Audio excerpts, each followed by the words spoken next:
Satu. Izin ini. Sebentar. Oke.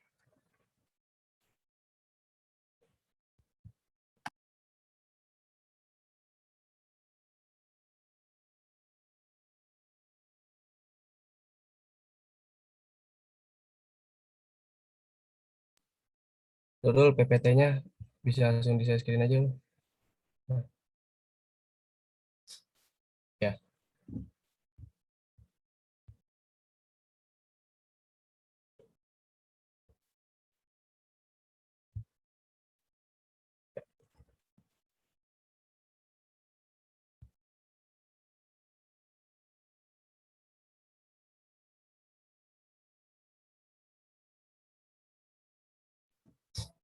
Gua Muhammad Rizky, izin jadi moderator untuk presentasi dari kelompok 2.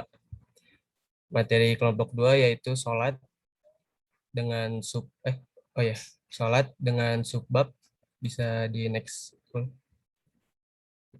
Subtopiknya di sini yaitu 1, melafazkan niat. Yang kedua, membaca bismillah. Yang ketiga, kunut subuh. Dan yang keempat, mengangkat 2 tangan ketika berdiri. Next. Materi pertama bisa dibacakan oleh Nurul.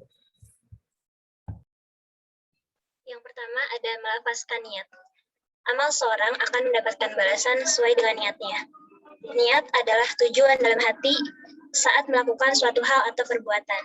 Nah, adapun hukum melafalkan niat sholat pada saat menjelang takbiratul ihram menurut kesepakatan para pengikut mazhab Imam Syafi'i atau Syafi'iyah dan pengikut Imam Ahmad bin Hambal atau Hanabilah adalah sunnah.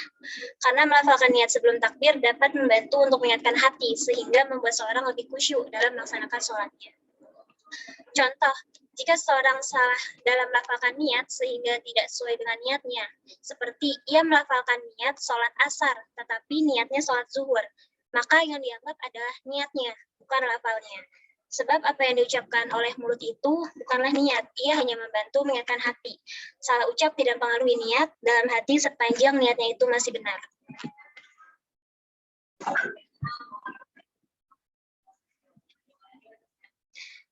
Sedangkan menurut pengikut mazhab Imam Maliki atau Malikiyah dan pengikut Imam Abu Hanifah atau Hanafiyah, bahwa melafalkan niat sholat sebelum takbiratul ihram tidak disyariatkan, kecuali bagi orang-orang yang terkena penyakit was-was atau ragu terhadap niatnya sendiri. Menurut penjelasan Malikiyah, bahwa melafalkan niat sholat sebelum takbir itu menyalahi keutamaan atau khilaful aula. Tetapi bagi orang yang terkena penyakit was-was, hukumnya adalah sunnah. Nah, sedangkan penjelasan Al-Hanafiyah bahwa melafalkan niat sholat sebelum takbir adalah bid'ah, namun dianggap baik atau istisan bagi orang-orang yang terkena penyakit was-was. Selanjutnya akan dibacakan oleh Rifah. Yang kedua, membaca bismillah.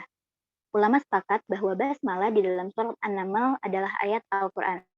Allah berfirman, A'udzubillahi minasyaitonirrajim. Innahu min Sulaimana wa innahu bismillahirrahmanirrahim. Sesungguhnya surah itu berasal dari Sulaiman yang berbunyi dengan nama Allah yang Maha Pengasih lagi Maha Penyayang.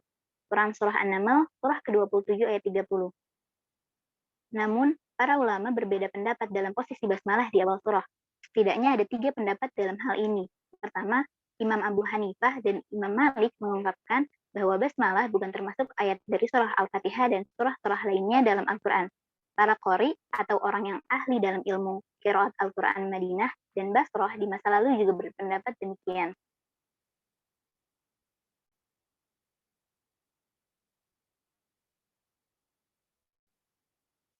Kedua, Imam Syafi'i, Imam Ahmad bin Hambal, dan ulama fikih terkemuka, Imam Abdullah bin Al-Mubarak, wafat pada tahun 797 Masehi, mengungkapkan bahwa basmalah adalah ayat dari semua surah Al-Quran, kecuali surah At-Taubah.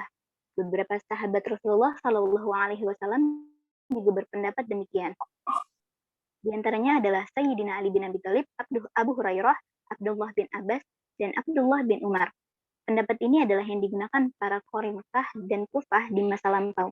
Rasulullah Shallallahu Alaihi Wasallam bersabda, Idza qara'tumul hamdulillahi faqra'u bismillahirrahmanirrahim. Innaha ummul qur'ani wa ummul kitab. Wastab'ul matani wa bismillahirrahmanirrahim ihdaha. Apabila kalian membaca alhamdulillah,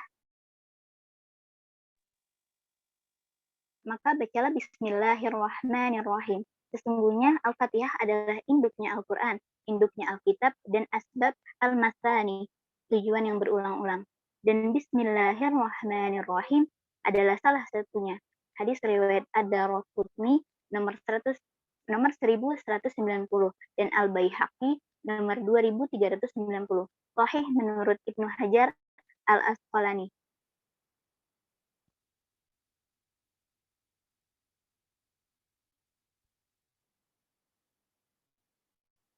Ketiga, pendiri mazhab Zahiri Imam Daud Az-Zahiri wafat tahun 833 Masehi mengungkapkan bahwa basmalah adalah satu ayat tersendiri atau mandiri yang berada di permukaan setiap surat. Tetapi ia tidak termasuk ke dalam surah dalam Al-Quran. Hal ini juga merupakan salah satu pendapat dari Imam Ahmad bin Hanbal.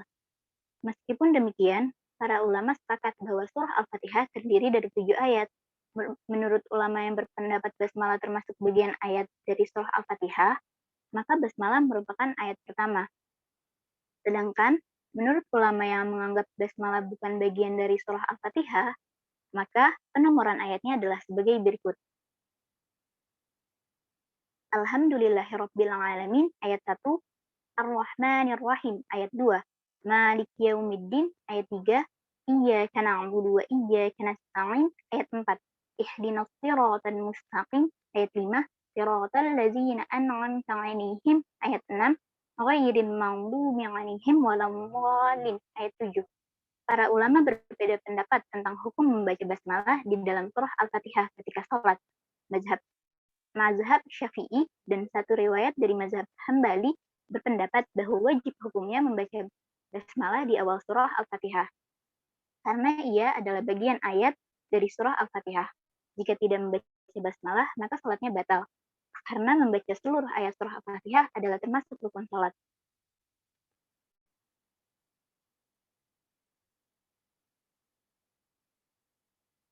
Sedangkan menurut mazhab Hanafi, Maliki, dan satu riwayat dari mazhab Hanbali menyatakan bahwa membaca basmalah di awal surah Al-Fatihah hukumnya tidak wajib, melainkan sunnah, karena basmalah bukan bagian ayat dari surah Al-Fatihah. Jika tidak membacanya, maka sholatnya sah dan tidak batal. Para ulama sepakat tentang kesunahan membaca surah setelah membaca surah Al-Fatihah di rakaat pertama dan kedua. Mereka juga sepakat bahwa membaca basmalah di awal surah tidaklah wajib. Membaca beberapa ayat Al-Quran saja sudah cukup dan dianggap mendapatkan pahala dari kesunahannya. Hanya saja, menurut mazhab Syafi'i, jika seseorang membaca satu surah utuh dalam sholat, tapi tidak didahului basmalah, maka bacaan tersebut tidak terhitung sebagai bacaan satu surah yang lengkap. Misalnya, seseorang membaca surah Al-Kautsar tanpa basmalah, maka bacaan tersebut tidak terhitung sebagai surah Al-Kautsar yang lengkap. Karena basmalah merupakan bagian dari surah Al-Kautsar, namun sholatnya tetap dianggap sah. Karena tidak wajib membaca satu surah lengkap ketika sholat.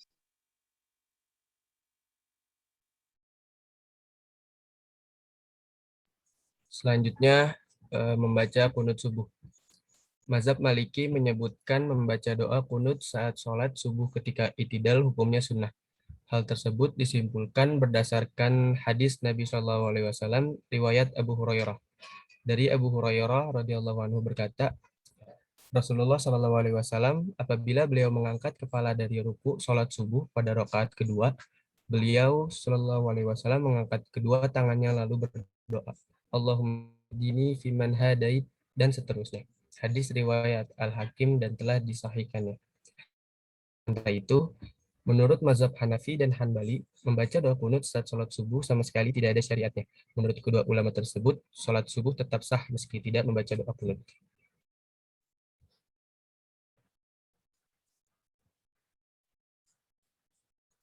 Doa kunutnya yaitu Allahumma hadini fi man hadait وعافني فيمن عافيت وتولني فيمن توليت وبارك لي فيما أعطيت وقني شر ما قضيت فإنك تقضي ولا يقضى عليك وإنه لا يذل من وليت ولا يعز من عاديت تباركت ربنا وتعاليت فلك الحمد على ما قضيت وأستغفرك وأتوب إليك وصلى الله على محمد النبي أمي وعلى آله وصحبه wasallam.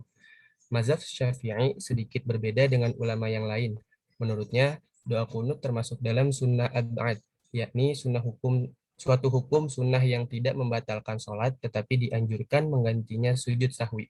Kesimpulannya, Mazhab Syafi'i dan Maliki menyebut membaca doa kunut saat sholat subuh hukumnya sunnah. Sementara bagi mazhab Hanbali dan Hanafi tidak mensyariatkan doa kunut saat subuh.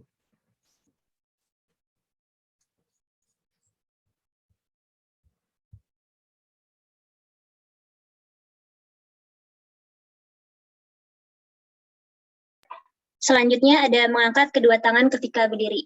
Nafi Maula Ibnu Umar rahimahullah, beliau berkata, Ana bena Umar rokana iza dahola fi sholati kabbaro wa rafa'a badaihi wa iza roka'a rafa'a badaihi wa iza qala sami'allahu liman hamidah rafa'a badaihi wa iza qoma minar raka'ataini rafa'a badaihi wa rafa'a zalika benu Umar ilan nabiyallahi sallallahu alaihi wasallam. Dilanjutkan oleh Rahmat.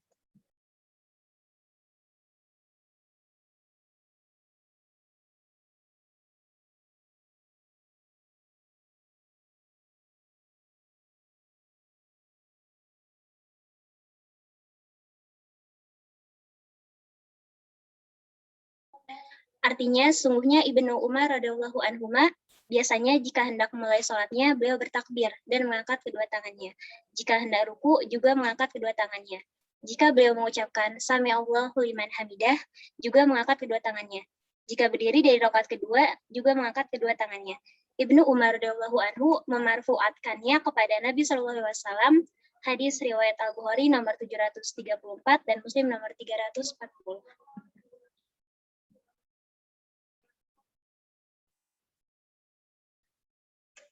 Sedangkan Salim bin Abdullah bin Umar radhiyallahu anhu menyampaikan anna Rasulullah sallallahu alaihi wasallam kana yarfa'u badaihi hazwa mankibaihi izaftah sholata wa iza kabbara lirruku'i wa iza rafa'a ra'sahu minar ruku'i rafa'ahuma kadzalika aidan wa qala sami'allahu liman hamidah rabbana walakal hamdu wa kana la yaf'alu dzalika fis sujudi. Sesungguhnya Rasulullah sallallahu alaihi wasallam dahulu mengangkat kedua tangannya sejajar dengan kedua bahunya apabila mulai sholat dan ketika bertakbir untuk ruku, dan ketika mengangkat kepala dari ruku, beliau juga mengangkat kedua tangannya dan mengucapkan Sami Allahu liman hamidah, Rabbana walakal hamdu. Dan beliau juga melakukan hal itu dalam sujudnya. Hadis riwayat Bukhari.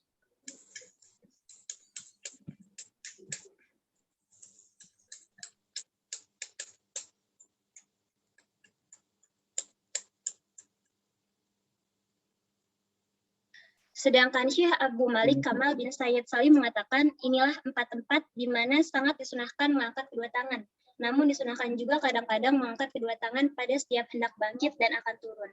Hal ini berdasarkan hadis yang diriwayatkan dari Malik Al-Huwaris radhiyallahu anhu yang artinya sesungguhnya beliau pernah melihat Nabi SAW sholat dengan mengangkat kedua tangannya setiap kali hendak bangkit dan akan turun.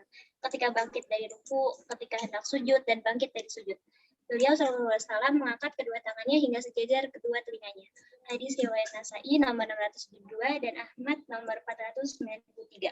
Penulis Sahih Fikih Sunnah menilai hadis ini sahih. Saya kembalikan kepada moderator.